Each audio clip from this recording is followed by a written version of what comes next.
When people walked past me in the halls of Riverstone Technologies, their eyes would slide right over me, like I was part of the furniture. Just another shadow in a gray uniform, pushing a cleaning cart through their gleaming offices. That's the thing about being a janitor. You become invisible. But invisibility has its advantages, especially when you're building an empire right under their noses. My name is Marcus Torres, and for 5 years, I cleaned the offices of the most arrogant tech executives in Seattle while secretly running a software company that would eventually make them all look like fools. It started on a rainy Tuesday evening in 2018. I was emptying the trash in Bradley Morrison's corner office, the CEO who loved to remind everyone of his Harvard MBA, when I noticed a document left open on his desk. A software development contract worth $2.3 million for a basic inventory management system. The kind of system I could build in my sleep. You see, before life threw me some curveballs, I had a master's in computer science from MIT, but a family crisis, a sick mother, and mounting medical bills had forced me to take whatever work I could find. The janitorial position at Riverstone paid reliably and offered health insurance. More importantly, the night shift gave me my days free to work on my own projects. That contract became my inspiration. If Riverstone could charge millions for basic software, why couldn't I? I had the skills, the knowledge, and now I had something else. Insight into exactly what major companies were willing to pay for. Every night, as I cleaned their offices, I listened and learned. Executives would often work late, having loud conversations on speakerphone about their clients' needs, their pricing strategies, their pain points.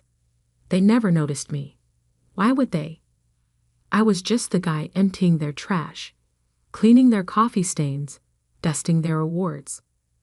"Make sure you get that corner," Bradley would say without looking up from his screen, waving vaguely at some imagined dirt.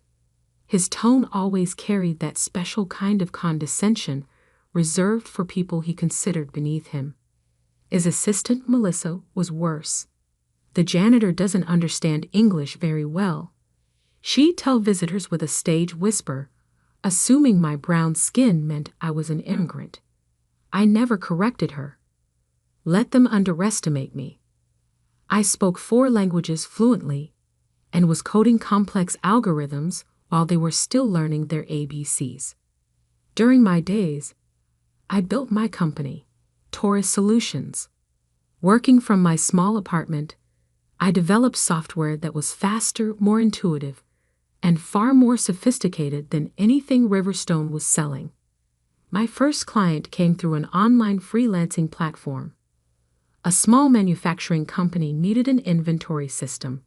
I charged them 1/10 of what Riverstone would have, delivered in half the time. That first success led to another, then another. I reinvested every penny into the business, living frugally in my 1-bedroom apartment, driving my old Toyota, and maintaining my janitor position. Not just for the steady paycheck, but for the invaluable market intelligence. We lost the McKinley contract. I overheard Bradley telling his board one evening while I mopped the conference room floor. They said our pricing was too high and our technology too outdated. I smiled to myself. I knew exactly who had won that contract: Taurus Solutions. My company had been operating under my mother's maiden name, Silva Technologies, to avoid any connection to the quiet janitor at Riverstone. By my 3rd year pushing that cleaning cart through their halls, my company had grown to 15 employees, all working remotely, none knowing their CEO spent his nights cleaning offices. We had clients across 3 continents, a revolutionary cloud-based enterprise system, and a reputation for excellence.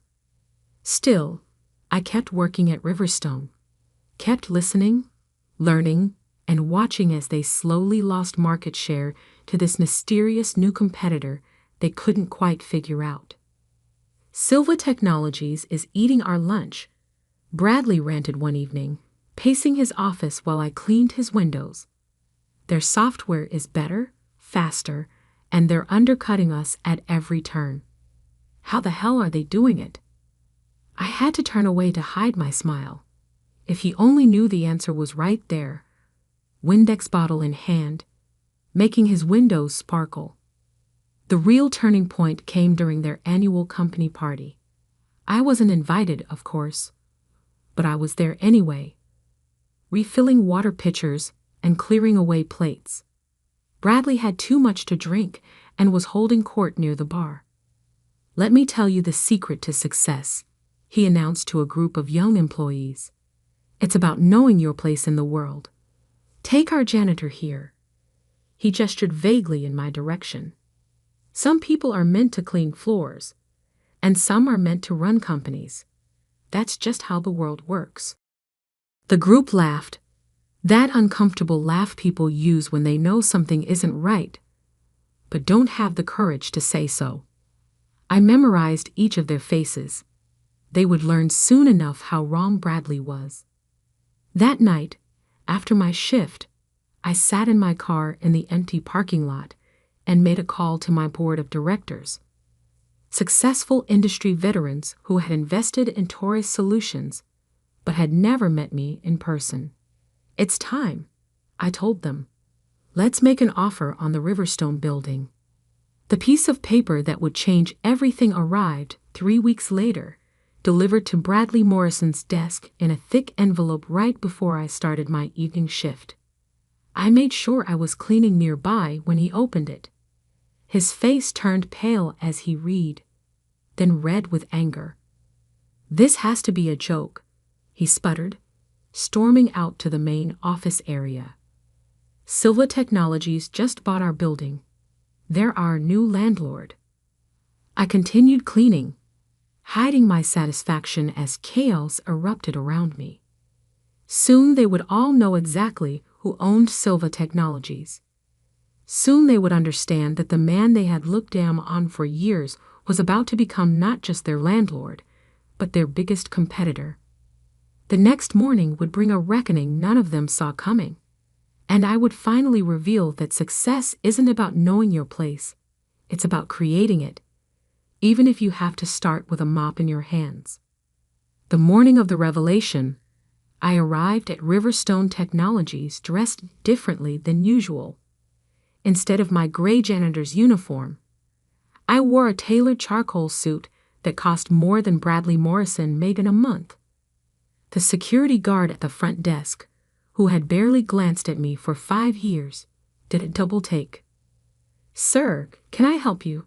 he asked, not recognizing the man who had nodded hello to him every evening for half a decade. I smiled, pulling out my ID. "Marcus Torres, CEO of Silva Technologies. I believe you received a memo about our representatives arriving this morning." His eyes widened as recognition slowly dawned. "Wait, aren't you?" "Yes, James," I said, using his first name, something that made him blink in surprise. "I'm also the night janitor. Or I was, until yesterday. I've already submitted my resignation letter to the facilities management company." I left him staring after me as I walked to the elevator, my leather shoes clicking against the marble floor instead of the quiet squeak of my work boots. The same elevator I had cleaned thousands of times now carried me upward, my reflection in its polished walls showing a man stepping fully into his power. The office was already buzzing when I stepped out onto the executive floor. News of Silva Technologies buying the building had spread like wildfire, and a crowd had gathered near Bradley's office. Through the glass walls, I could see him gesturing angrily on a phone call. Melissa, his assistant, was the first to spot me. "Excuse me, this area is for..." Her voice trailed off as she squinted at me. "Do I know you?" "You do," I replied calmly, "although you usually tell visitors I don't understand English very well." The color drained from her face. Several heads turned in our direction as recognition rippled through the crowd. Bradley, noticing the sudden silence, looked up from his phone call. Our eyes met through the glass wall, and I saw the exact moment understanding hit him. He dropped his phone. "Security!" he shouted, rushing out of his office. "What is the meaning of this?" I reached into my briefcase and pulled out a stack of documents. "The meaning is quite simple, Mr. Morrison. As your new landlord, I'm here to discuss some changes to the building's management structure. But first, I believe proper introductions are in order. I am Marcus Torres, CEO of Silva Technologies, or as you know us, the company that's been eating your lunch for the past 2 years. I gestured to the gathering crowd. Most of you know me better as the night janitor who's been cleaning your offices, collecting your trash, and apparently not understanding English. The silence was deafening. Bradley's face had turned an alarming shade of red. "This is impossible," he sputtered. "You're a janitor." "Correction," I said, my voice carrying clearly through the stunned office. "I was a janitor. I'm also an MIT graduate with a master's in computer science, fluent in 4 languages, and the founder of a company currently valued at $300 million. And thanks to all of you, I had the perfect market research laboratory right here." Melissa had sunk into her chair, looking like she might faint. Others were whispering furiously, some looking ashamed, others incredulous. I noticed Janet from accounting, one of the few who had always treated me with kindness, trying to hide a smile. "Every time you discussed pricing strategies in front of me, every time you complained about lost contracts, every time you bragged about overcharging clients for subpar software, you gave me invaluable insights." I turned to Bradley. "You were right about one thing, though. Success is about knowing your place in the world. I just decided not to accept the place you thought I should stay in." "This is a trick," Bradley declared, but his voice wavered. "A publicity stunt." I pulled out my phone and dialed a number on speaker. "Mr. Williams, could you please join us?" A minute later, Thomas Williams, my company's well-known CFO and board member, stepped out of the elevator. "Good morning, Marcus," he said warmly, then turned to address the crowd. "I assume you're all meeting our CEO properly for the first time. I must say, his understanding of market dynamics and customer needs is unparalleled. Though I never did understand why he insisted on keeping his identity quiet for so long." Bradley had collapsed into a chair, his face ashen. "The contracts, the McKinley account, that was you." I nodded. "Along with the Peterson Group, Western Dynamics, and about 30 other former Riverstone clients. Turns out people prefer working with a company that respects everyone, regardless of their position." "You can't do this," Bradley whispered, but the fight had gone out of his voice. "You can't just walk in here and—" "Actually, I can," I interrupted. "As your new landlord, I'm exercising my right to review all tenant situations. And given Riverstone's declining market position and late rent payments for the past 3 months, we have some decisions to make." The whispers turned to gasps. Few people knew about the late payments. I had seen the notices while cleaning the accounting department. "We're making changes to the building's operational structure," I continued. "First, all janitorial staff will receive a significant pay increase and full benefits. Second, any company renting space in this building must maintain strict ethical standards in their treatment of all employees, regardless of position." I turned to face the crowd directly. "And finally, Riverstone Technologies has 30 days to either meet these new standards or find new office space. I hear there are some nice vacancies in the industrial district." Bradley jumped up. "You can't evict us. We'll sue." Thomas stepped forward, his legal background evident in his calm demeanor. "Everything is perfectly legal, Mr. Morrison. We can provide you with all the necessary documentation. Though I wouldn't recommend a legal battle, our evidence of discriminatory practices and toxic workplace culture is quite extensive." I walked to the window, looking out at the Seattle skyline. 5 years ago, I took this job out of necessity. I needed the health insurance to help care for my sick mother. But I stayed because you all taught me something valuable. Success isn't just about building something better. It's about changing the system that keeps people down. Turning back to the stunned faces, I smiled. "Now, shall we discuss your new lease terms? Or would you prefer to start looking for new office space?" The next few hours were a blur of meetings, legal discussions, and shocked conversations. Word spread through the building like electricity. The janitor who had quietly cleaned their offices for years was actually a successful CEO who now owned the building. Every snide comment, every dismissive gesture, every moment of condescension had been witnessed and remembered by someone they never thought would hold power over them. By afternoon, Bradley had retreated to his office, frantically calling investors and board members. Melissa had taken a sick day and gone home. But others, especially those who had shown me kindness over the years, came forward with congratulations and, in some cases, job applications. As I sat in my car that evening, looking up at the building I now owned, my phone buzzed with a text from my mother. "Your father would have been so proud," she wrote. "He always said success was the best revenge." I smiled, thinking of all the nights I had pushed that cleaning cart through these halls, dreaming of this moment. But now that it had arrived, I realized something important. This wasn't just about revenge. It was about transformation. Not just of my own life, but of a system that too often judges people by their current position rather than their potential. Tomorrow would bring new challenges. There would be legal threats from Bradley, attempts to discredit me, and the massive task of restructuring both the building's management and my growing company.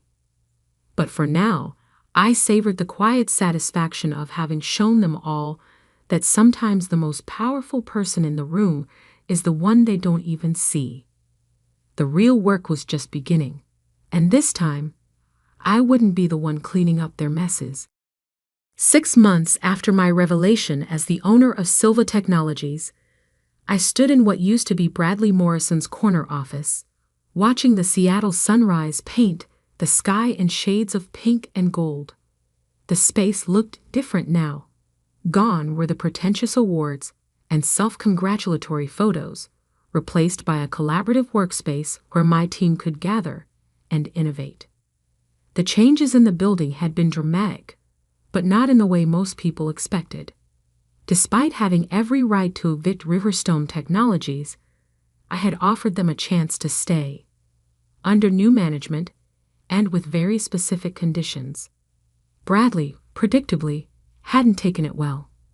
The day after my revelation, he had stormed into my temporary office, previously the janitor's break room, which I had specifically chosen for its symbolism, with 2 lawyers in tow. "This is corporate espionage," he had blustered, throwing a thick folder on my desk. "We're suing you for every penny you have."